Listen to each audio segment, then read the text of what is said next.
जाने ना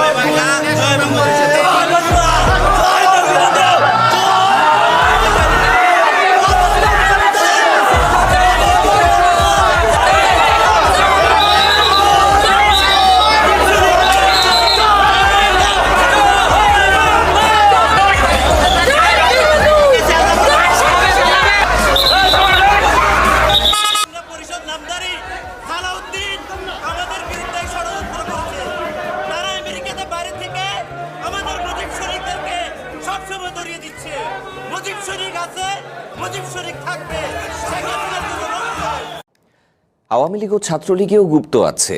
চট্টগ্রামের শেখ হাসিনা ঐক্য পরিষদের বৈঠকের খবর পুলিশকে জানিয়ে দিয়ে ১৪ জন নেতাকর্মীকে এই গুপ্তরাই ধরিয়ে দিয়েছে, এমন অভিযোগ করেছেন আটককৃতদের কেউ কেউ। বিকেলে চট্টগ্রাম আদালতে তোলার পর তাদের কারাগারে পাঠানোর নির্দেশ দেওয়া হয়। এ সময় জয় বাংলা স্লোগান দিতে দিতে প্রিজন ভ্যানে ওঠেন ১৪ নেতাকর্মী। প্রিজন ভ্যান থেকে এক নেতা অভিযোগ করেন বিশ্বাসঘাতকতা করেছে দলের কেউ কেউ, যে কারণে পুলিশের হাতে ধরা পড়তে হয়েছে তাদের।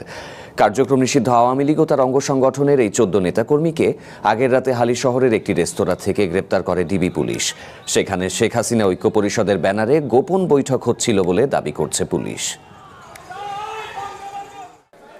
আওয়ামী লীগের মধ্যে সবসময় গুপ্ত ছিল। শেখ হাসিনার সংগ্রাম পরিষদ নামধারী সালাউদ্দিন আমাদের বিরুদ্ধে ষড়যন্ত্র করছে। তারা আমেরিকাতে বাইরে থেকে আমাদের মুজিব শরীফদেরকে সবসময় ধরিয়ে দিচ্ছে। মুজিব শরীফ আছে, মুজিব শরীফ থাকবে, শেখ হাসিনার জন্য ইনশাআল্লাহ।